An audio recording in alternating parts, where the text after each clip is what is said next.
Ohio State has a need, but is it really linebacker? Well, it's coming up after the bumper. Don't be cornering me. Hold up. Time. You gotta help me with that corner shit. What's up, kinfolk? It's RJ Young. I am not on a step mill. Consider hitting the like and subscribe button because I upload a video every single day. It's always college football related, sports related. We have a good time. Today, I want to talk a little bit about the top defensive players in the transfer portal. And you'll know that a bevy of them come from the University of Tennessee because after the ouster of Jeremy Pruitt and incoming of Josh Heupel, you saw a bunch of players hit the portal. 3 of them ended up at Oklahoma. Wanye Morris, offensive tackle, Eric Gray, running back, and Key Lawrence, going to play a little bit of safety. But the prize player coming out at linebacker, really, but on that Tennessee program, is Henry To'oTo'o, who is at home in California taking classes online and still weighing his options. Now, Alabama figures to be the landing spot for him, but the Buckeyes are in the mix. And I can make an argument either way on this, but Alabama has been an assembly line for the NFL, and they have a definite need that To'oTo'o could fill right now. He could play that Mike linebacker position that Dylan Moses had played beside Christian, and then you're off and running in Pete Golden's defense, and you're trying to run it back with Bryce Young and Bill O'Brien on the offense.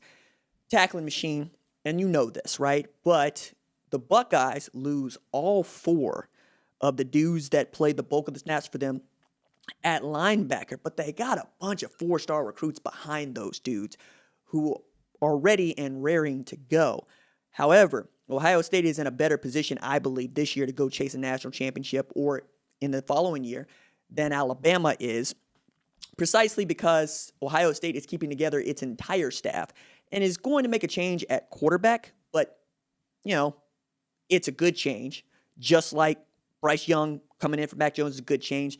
Any one of the 3 guys at Ohio State playing quarterback can give you what you need, if not Justin Field levels of production, can give you what you need with that backfield that I think they're going to be a running team who can throw it when they want to because they got one of the deepest wide receiver depth charts in the country. Where I think you're going to have a problem is at corner.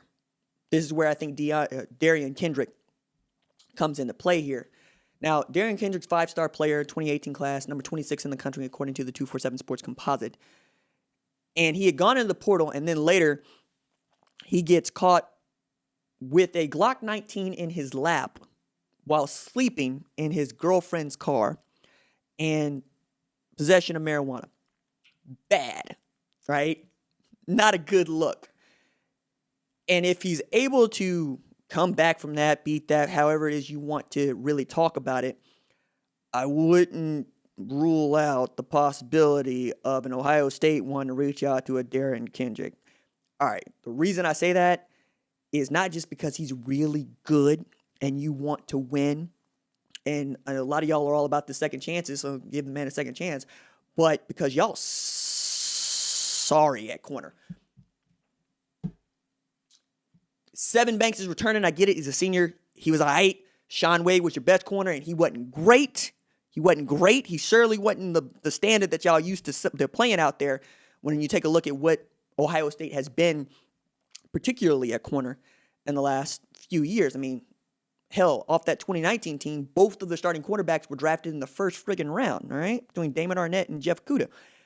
You want to get back to that, and you really ain't got that. Plus, you don't really have depth, so you can make an argument that they just want to go get somebody they can trust to really be a 3rd or 4th option out there because they just don't have it. And if you're able to go and get a dude, an absolute dude at corner coming out of Clemson where they're used to playing for national championships and an arch nemesis, if we're going to keep it 100 here, you're going to do that because the thing that has been great about Brent Venables' defense is from defensive linemen to linebackers to secondary, they've been outstanding all the way back, right? I mean, Mackenzie Alexander is the dude that keeps coming in my mind as a hitter among hitters. And, of course, linebacker, but really hybrid, all-everything. Isaiah Simmons is going to get a lot of buzz. But remember, it wasn't that long ago that all 4 of their defensive linemen got drafted in the first round off that 2018 team that destroyed Alabama, handed him Nick Saban its worst loss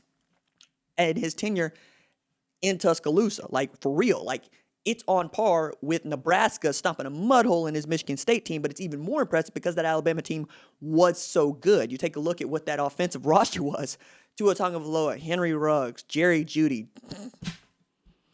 Devontae Smith, right? Like, you got dudes on that team. Knowing that you could go get a guy who has already learned so much from Clemson, South Carolina, being able to bring him into what you do, especially with Kerry Combs calling defense and training up those defensive backs, I think is an outstanding look for you defensively on the field. Now, off the field, you'll have your things to deal with, but that's not really been shying anybody away from going to get players here in the past, no matter how much we talk about it. So if you were able to land Kendrick and not Toto, I'd be for that. If you end up with Toto, then fine, cool, that's great. I also think that if he goes to Alabama, you ain't got to worry about that till you get to the playoff, right? So you don't have to worry about him going to Michigan or Indiana or Penn State or even Wisconsin or Iowa. You get to just go play football. But again, you need to either go get that dude or you have to be real sure about the guys you're bringing up. Now, this also gives me an opportunity to say this is a good chance for Ryan Watts really to show out and to show what he's made of, because I really love his game, and he is a tremendously long and rangy corner who I think is going to get an opportunity to be great. I really love Ryan Watts. I really enjoy watching him at Little Elm, and I hope that he gets an opportunity to show out. But wouldn't it be nice to have a bridge in a guy like Darren Kendrick? Yeah, I think so. I could talk myself into that. Outside of that, Toto is going to be great. The other dude that you could probably get at linebackers like Quavaris Crouch, who I also think is going to be a hitter among hitters. Be interesting to see where he ends up. All right, that is it for me. Deuces.